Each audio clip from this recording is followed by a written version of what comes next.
Bed روموں میں جانے کی کوشش نہیں کر رہی ہے. جو بیڈ رومز کے اندر جانے کی خواہش ہے یہ کسی اور سائڈ سے ہے. اچھا اینی وے اگلی سٹوری جو میں آپ کے ساتھ شیئر کرنا چاہتا ہوں وہ ہے جی انڈیا نے کہا ہے کہ G20 کا جو 2023 کا سمٹ ہوگا اس کی کچھ امپورٹنٹ میٹنگز وغیرہ مقبوضہ کشمیر میں بھی ہم کروائیں گے. اب اس کے اوپر پاکستان نے بھی احتجاج کیا ہے کہ اس کو ہم کسی صورت میں قبول نہیں کریں گے, یہ بڑا غلط ہے, ایسا نہیں ہو سکتا, وہ ایک متنازع علاقہ ہے, ہمارا بھی اس کے اوپر کلیم ہے. پر اس میں مسئلہ یہ ہے کہ گزشتہ روز ہی میں نے آپ کے ساتھ ویڈیو شیئر کی تھی اور اسی ہفتے ہم نے دیکھا کہ چائنا کے اندر ایک سمٹ ہوا, اس سمٹ میں مودی صاحب کو بھی انوائٹ کیا شی جن پنگ نے. اور چائنا اور انڈیا کے جو حالات ہیں, لداخ میں جو کچھ ہوا, ابھی بھی بارڈرز کے اندر جو کچھ ہو رہا ہے, ایک طرح سے ان کی آلموسٹ جنگ ہوئی, وہاں پہ جھڑپیں وغیرہ بھی ہوئیں اور اس بندے بھی وہاں پہ ہلاکتیں بھی ہوئیں, اور جو بھی حالات ہیں, جو ٹینشن 1-2 سال سے بنی ہوئی وہ آپ کو پتہ ہے.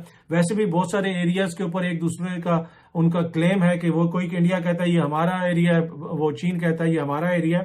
لیکن اس کے باوجود جب امپورٹنٹ ڈیولپمنٹ سے ریلیٹڈ, بزنس سے ریلیٹڈ سمٹ ہوتا ہے تو اس میں مودی کو شی جن پنگ بلاتے ہیں چین کے صدر, اور پاکستان کے جو دوست ہیں, ہمارا جو برادرانہ ہم کہتے ہیں بڑے تعلقات ہیں, ہمیں کوئی گھاس بھی نہیں ڈالتا. گھاس کیوں نہیں ڈالتا؟ اس لیے کہ بیگرز کانٹ بی چوزرز. ہم نے اس میں کیا جا کے کیا ہم نے اپنی ان پٹ دینی ہے. اسی طرح احتجاج اپنی جگہ پہ احتجاج کرتے رہے آپ 2023 کے حوالے سے کہ جی G20 کا سمٹ ہے, وہ ان ممالک کو ہم کلیئر میسج دیں گے کہ وہ قانون انصاف کے خلاف یہ قدم کریں گے. یہ پاکستان کا موقف ہے. اگر وہ مقبوضہ کشمیر میں گئے, بھائی پوری دنیا میں قانون اور انصاف کہاں ہو رہا ہے؟ کیا امریکہ قانون اور آئین اور جو ہے وہ اس کی پوری دنیا کا انصاف فراہم کر رہا ہے؟ آپ کے بھی سامنے ہے وہ کیا کرتے ہیں. ان کو بھی پتا ہے کہ انڈیا اس وقت ان کی ضرورت ہے. ایک تو چین کے خلاف انڈیا ان کی ضرورت ہے, اور ویسے بھی انڈیا ایک بڑی مارکیٹ ہے. تو میرا نہیں خیال کہ پاکستان کے کہنے سے کوئی زیادہ اثر پڑے گا. ہاں چیزیں تھوڑی کنٹروورشل ہو جائیں گی تو شاید کوئی اس میں تھوڑی سی کمی آ جائے اس ایکٹیویٹی میں, لیکن کوئی اگر یہ سمجھتا ہے کہ پاکستان کی ناراضگی کے خوف سے کوئی ملک مقبوضہ کشمیر نہیں جائے گا تو وہ ان کی خام خیالی ہے. چین بھی جب بلاتا ہے تو مودی صاحب کو بلاتا ہے, شہباز شریف صاحب کو پوچھتا بھی نہیں ہے. تو یہ ہماری اس وقت ملک کی سٹینڈنگ ہے اپنی, وہ کہتے ہیں نا اپنا قد کاٹ بندے کو سمجھنا چاہیے. تو یہ اس وقت this is where Pakistan stands at the moment. اچھا دوسری چیز جو میں آپ کے ساتھ امپورٹنٹ ہے ایک اور وہ شیئر کرنا چاہتا ہوں. MQM نے آج ایک پریس کانفرنس کی, وسیم اختر صاحب نے, انہوں نے کہا کہ پیپلز پارٹی سے جو ہمارا معاہدہ ہوا تھا یہ حکومت کے تبدیلی کے سلسلے میں, اس کے اوپر وہ عمل درآمد نہیں کر رہے اور اب ہم مجبور ہو جائیں گے کہ ہم اپنا فیصلہ کریں.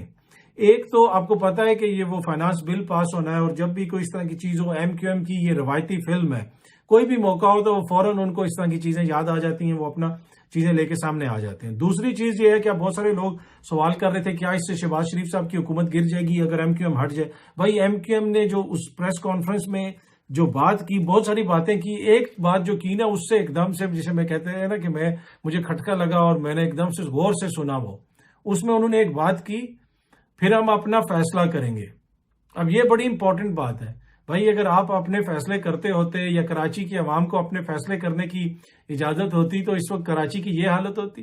مطلب MQM کہہ رہی ہے کہ ہم اپنا فیصلہ کریں گے.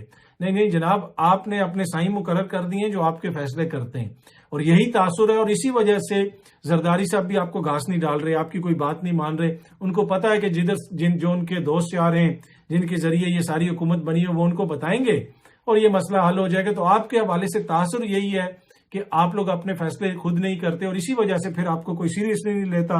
معاہدہ بھی کر لیا اور آپ اس کے اوپر کوئی عمل درآمد نہیں کر رہا. تو اس وجہ سے شہباز شریف صاحب کی حکومت کو اس وقت کوئی خطرہ نہیں ہے. MQM جو مرضی کہتی رہے, انہوں نے آخر میں کرنا وہی ہے جو ان کو کہا جائے گا. تو یہ اتنی ان میں سکت نہیں ہے کہ یہ اپنی مرضی سے جائیں گے اور کہیں پہ ووٹ ڈال دیں گے. باقی یہ ایک مڈل کلاس کی جماعت ہے, اس کی بہت ساری چیزیں اچھی بھی ہیں. MQM کی عام نیچے سے لوگ اٹھ کے آتے ہیں, لیکن جس طریقے سے جماعت کمپرومائز ہو چکی ہے, کسی کے کہنے کے اوپر چلتی ہے, مجھے نہیں لگتا کہ یہ ان کے اس پریس کانفرنس سے زرداری صاحب ڈریں گے یا شہباز صاحب کو کوئی اس سے خوف آئے گا. اس لیے کہ بہت سارے لوگ کہہ رہے تھے کہ وزیر اعظم متحرک ہو گئے پریس کانفرنس کے بعد. وہی متحرک جنہوں نے ہونا ہے وہ ہو جائیں گے, اور MQM بالکل سیدھی ہو کے اسی حکومت کے ساتھ چلتی رہے گی. تو یہ تھی جی تھوڑی سی تفصیلات. باقی ضمنی انتخابات بھی ہو رہے ہیں سندھ کے اندر, اور اس کی جو حالت ہے وہ آپ کے سامنے ہے. مار کٹائی ہو رہی ہے, 2 افراد غالباً اپنی جان سے بھی گئے ہیں. پنو آکل اور روڑی میں 2 افراد کی ہلاکت کی خبریں بھی ہیں. پیپلز پارٹی کے لوگ جا کے حملے کر رہے ہیں, دیگر جماعتوں کی جانب سے بھی آگے سے لڑائی ہو رہی ہے, لیکن الیکشن کمیشن بھی سویا ہوا ہے اور سب کچھ سویا ہوا ہے, پورا نظام سویا ہوا ہے. یہ کیوں سویا ہوا ہے وہ مجھے اب بتانے کی ضرورت نہیں ہے, میرے خیال میں آپ سب کو پتا ہے, آپ سب بھی اس کے اوپر خود بھی تبصرے کرتے رہتے ہیں اور کامنٹس بھی کرتے رہتے ہیں. اینی وے, یہ تھوڑی سی امپورٹنٹ نیوز تھیں اس وقت تک کی, میں نے سوچا آپ کے ساتھ شیئر کی جائیں. امید ہے کہ یہ ویڈیو آپ کو پسند آئی ہوگی. تھوڑی دیر کے بعد کوشش ہوگی کہ مزید تفصیلات جو ہے نا اگلی ویڈیوز کے اندر جو کچھ اور نیوز ہیں وہ بھی آپ کے ساتھ شیئر کی جائیں. بہت بہت شکریہ. Thank you so much.